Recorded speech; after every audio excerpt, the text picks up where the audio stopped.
Your heart starts beating faster. Your palms feel a little damp. Your mind, which felt completely clear 2 minutes ago, suddenly feels blank, like someone just erased a whiteboard you needed. Someone is about to speak to you in English, or maybe you're about to speak to them. And before a single word leaves your mouth, your body has already decided this is dangerous. You probably tell yourself this is just nerves, just a personality thing, maybe even a sign that deep down you're simply not cut out for this. But I want to tell you something that completely changed how I understood my own nervousness years ago. This isn't really about confidence at all. It's about training. And once you understand the real cause, you can actually fix it. My name is Emma, and this is Train Your English Brain. I want to tell you about a man named Marco because his experience perfectly captures what almost every nervous English speaker goes through.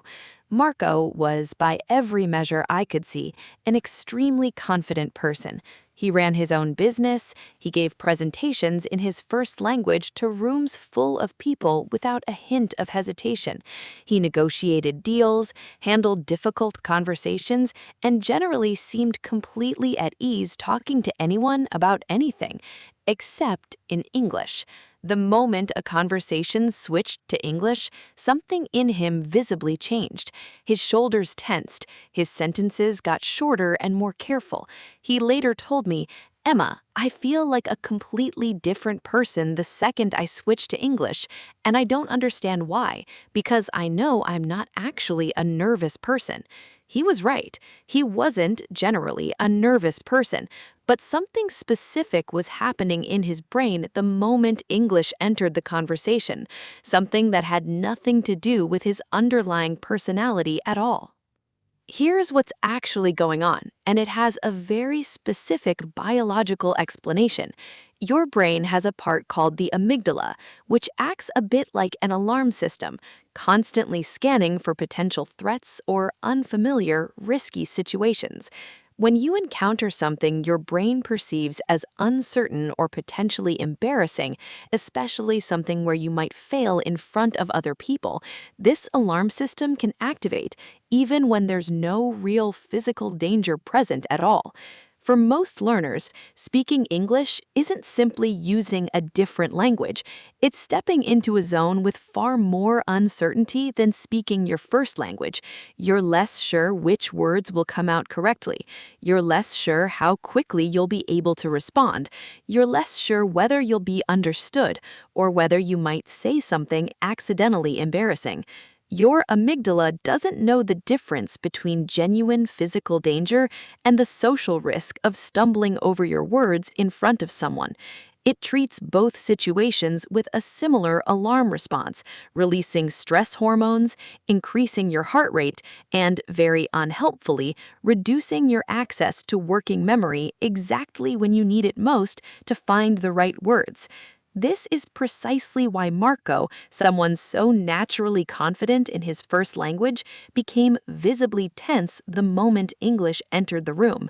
His confidence hadn't disappeared, his brain's alarm system had simply activated, because English speaking, for him, still registered as unfamiliar, risky territory. I want to highlight something important here because it explains why this nervousness doesn't simply disappear just because you study harder or learn more vocabulary. This alarm response isn't really about your knowledge level, it's about familiarity and predictability.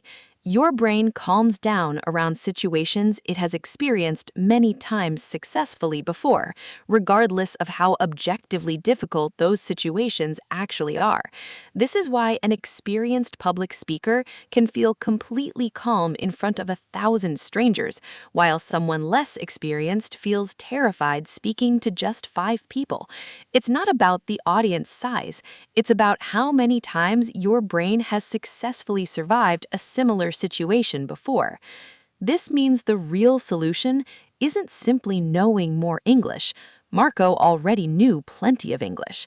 The real solution is exposing your brain repeatedly and gradually to the specific experience of speaking English until your amygdala stops treating it as unfamiliar, risky territory and starts treating it as familiar, survivable, even boring territory.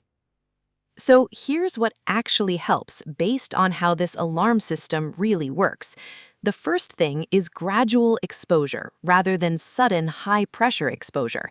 If big conversations feel terrifying, don't force yourself straight into your most intimidating possible scenario. Start smaller.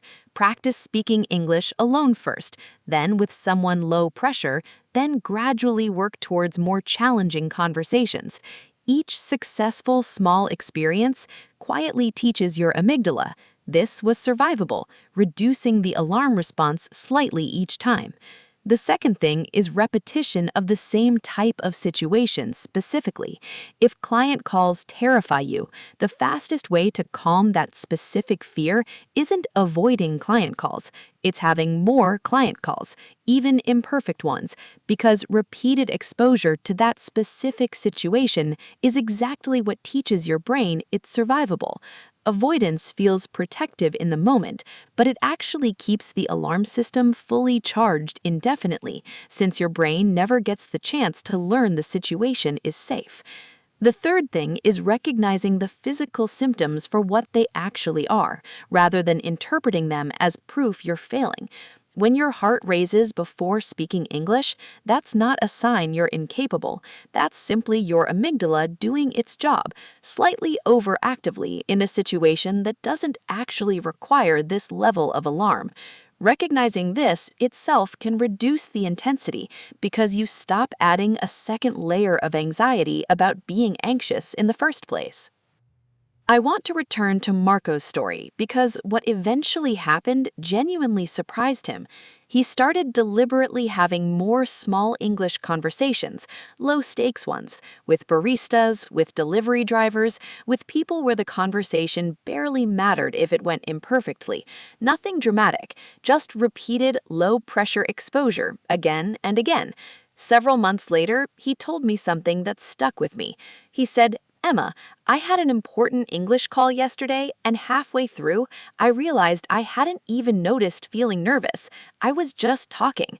His knowledge of English hadn't dramatically changed in that time, but his brain's relationship with the experience of speaking English had changed completely. If your heart races every time English conversation approaches, I want you to understand clearly that this isn't a character flaw, and it isn't a permanent feature of who you are. It's your amygdala doing exactly what it's designed to do, alarm at unfamiliar territory, simply waiting for enough repeated successful experience to recognize this territory as safe. Every small, low-pressure English conversation you have isn't just practice for vocabulary, it's quietly retraining your alarm system, one repetition at a time. Go have a small, unimportant conversation in English today. Your nervous system is taking notes, whether you notice it or not.